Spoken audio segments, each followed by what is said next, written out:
Now, as you've heard from the parents that are registering their children at ZimDef, there are a number of sentiments there, generally very happy with STEM and happy that the government has offered this opportunity not just to the children but to the parents themselves, because honestly speaking, bearing the brunt of school fees does fall on the parents. So Dr. Gandawa is now going to explain to us why it is that one of the questions that was brought up was, why is STEM only being offered to lower 6 students and not to upper 6 students? So Dr. Gandawa, tell us why it is that this initial campaign is targeting only my Form 5 or the lower 6s as opposed to the upper 6s or the Form 6s. Thank you very much, Ruveneko.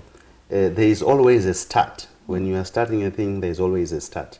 But we are taking them from the lower 6. And with the way the program is going, definitely we see us taking them through to A level, which means to Form 6, which means the program will have to continue. We even see us taking them to university if the situation allows. We understand that there is a fund that has been made available. And in the last episode, we noted that there was still a huge amount of money still available for this, where not as many lower 6s as the government had intended or hoped or budgeted for have signed up for STEM. So if there's still money left over, why not now support those already in upper 6 who are already taking up science subjects? The numbers that we had last week, they have since doubled. To date, yes. Right. We have 3,464 students that have been paid for. So we are actually moving towards our target of 4,000 to 5,000 students. And you said you're taking up the registration up until the beginning of the second term. Correct. Right. Okay, so the target that you had initially wanted is about to be met, which is why you wouldn't open it up to upper 6s as well. Sure. Basically. Sure. We will stick to the lower 6 students who are taking the combination. Right. And then, there are possibilities that we will still take them up. Right. Yeah. Okay, let's talk a little bit more about taking them further. That got me quite excited. And a lot of the questions do come in saying, is STEM a short-term or long-term plan? And yes, you'll get a young person at the age of 17 entering lower 6, very excited about taking on science, technology, engineering, and mathematics. And then now they finish upper 6 and they don't have anywhere to go or anything to do, or the resources to pay for university fees. So tell us about this long-term plan you hinted. The fundamental concept of this program is we are going to put up what we're calling the STEM careers. So if we identify the STEM careers that we want to increase the numbers of the students that will go into the universities or the colleges, we should then be able to fund those particular programs or the career path that they will have chosen. Okay, good. So we are actually working a program towards that. The STEM lower 6 students, it's just a start. But we are now going further to see how best we can prepare the human capital development for the nation. Now, I know one of the prizes for the STEM campaign is a visit to Silicon Valley. Yeah. So how is that working? How is that going to work in the schools? Maybe by the end of this week, we are now going to lay out the procedure for the competition, where the private schools and the schools that competed, as well as the students that have been registered, we will now get to the competition stage, where the procedure will be laid out. And by the beginning of next week, we should roll out the campaign for that. Yeah. I mean, obviously the government picked Silicon Valley for a reason, and I'd like to hear from you, Dr. Gandawa. Why would you say Silicon Valley? I mean, it's huge, obviously. I know there's a specific focus on Microsoft. That if you win the competition as a young person, you'll get to travel to Silicon Valley and spend some time at Microsoft. So tell us why you chose that in particular. Yeah, it's not necessarily Microsoft. As a major successful company in R&D and software development. But in Silicon Valley, there are various STEM kind of organizations in that particular area. It's a high zone STEM area. So we are hoping that, it will motivate the students. They will see a couple of innovative companies around Silicon Valley. Yeah. And we could have chosen any other place, but we see high-tech, pure high-tech is resident in Silicon Valley. And I guess that's where the exposure to places like Silicon Valley come in. I want to tap into, just briefly, another ministry. The Minister of ICT, Postal and Courier Services has recently just been talking about how there needs to be young people to innovate apps right? And a lot of young people do that. Yeah. And I know that's definitely a STEM thing, all right? Yeah. And they're being encouraged to develop apps that might even take over from things like WhatsApp, things like Skype, things like Viber, because a lot of our mobile networks are losing revenue, okay, because we're using cheaper ways to phone. So something like that, you know, when we talk about, say, go and study maths, physics, chemistry, and biology at A level, do you think that the young mind understands that much? Because there's something missing in our education where they just taught theory, right? What's in the book, and they pass an exam. But is there enough development of understanding the world of science to that level? Like, this is the beginning. Almost like life skills, you know? This is like the beginning. But you will see, people will start to appreciate where we are coming from and where we are going. Right. But you have mentioned the Ministry of ICT and the use of, or the development of applications. It's big business. And we are saying, when we are saying people should be stigmatized, what we want to do is, like the other time I mentioned the arts and so on being stigmatized. We are going now into a phase where we want to see, for instance, even a person who is doing arts, they must be stigmatized in terms of the computer science, you know, maths.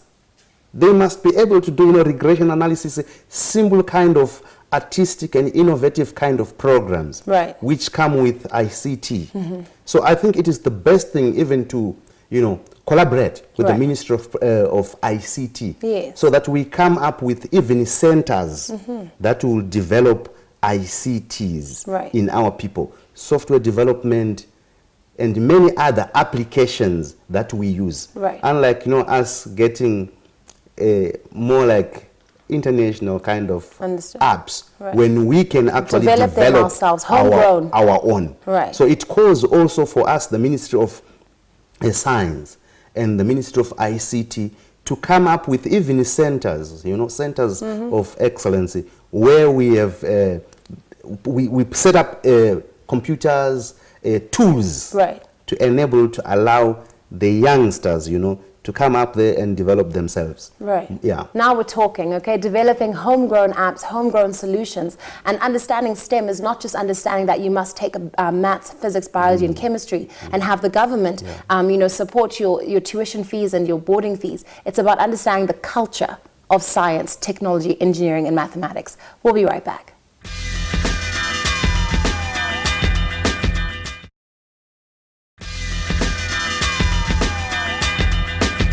Welcome back to My Future. I'm Ruveneko. We continue our discussion this evening with Dr. Godfrey Gandawa. He's the Deputy Minister in the Ministry of Higher and Tertiary Education, Science and Technology Development. And we continue to discuss about STEM subjects, and we saw earlier on how a lot of parents are very happy with where STEM has brought them. They were, you know, sort of filmed at the ZimDef offices, receiving that support, right? The financial support that has been a commitment from the ministry to say that we will pay boarding and tuition fees for students that enter STEM subjects for lower six. Now, one of the other questions that has been addressed, of course, that came through that discussion was what happens to those that are in upper six and already taking these subjects? But the minister has explained that the numbers have doubled since we last spoke. You're at 6,000. We're now at 3,664. 3,664. And there's still so much room for more students to apply up until the beginning of the second term of this year. Now, you were at the Chinhoyi University of Technology today, and you were taking a tour around the labs. Of course, we look at resources, and we might get excited about these subjects being offered to students, but resource-wise, what did you see in Chinhoyi today? You know, I had gone there to inspect a consignment that came from the States. Massive laboratory equipment in biology, chemistry, and they are still to receive another batch in physics. Yeah. So I just wanted to go and see how best they can set up, you know, the equipment, so that then they are able to absorb the A-level students that are coming into the universities. And where did this consignment come from? They received the equipment from some company in the United States. In the US? In the US, yeah. Okay, so this is one institution, and bringing it back to high school level where these subjects are taking place now, I understand also in the competition which will take effect later on in the year that there will be the opportunity to win science laboratory equipment as well as an entire science lab. So looking at the country in general, how much work does the ministry really have to do? Besides the prizes being awarded certain schools if they win, how much work do you really have to do to ensure that those schools that are teaching these subjects are really well capacitated? You know, as a government, we have some serious work to do because the infrastructure in most of the schools really needs a revamp. So I think we have a challenge to make sure that we are able to equip, because, you know, having the students is another thing, and having the equipment, you know, matters most. Right. So we really need to do more to make sure that our schools at least have the equipment to be able to train effectively the students that we have. Yeah, but also at Chinoy, they are also setting up another, a lab where they are going to be manufacturing, pure manufacturing, you know, with some limited funding. They should be able to make equipment for physics and chemistry to be used in the schools. So it's one project. Right, it's one project. So the university will be making the equipment that they'll disperse to high schools. To high schools. Will they be able to produce on that scale? They at least it's better than, not doing anything.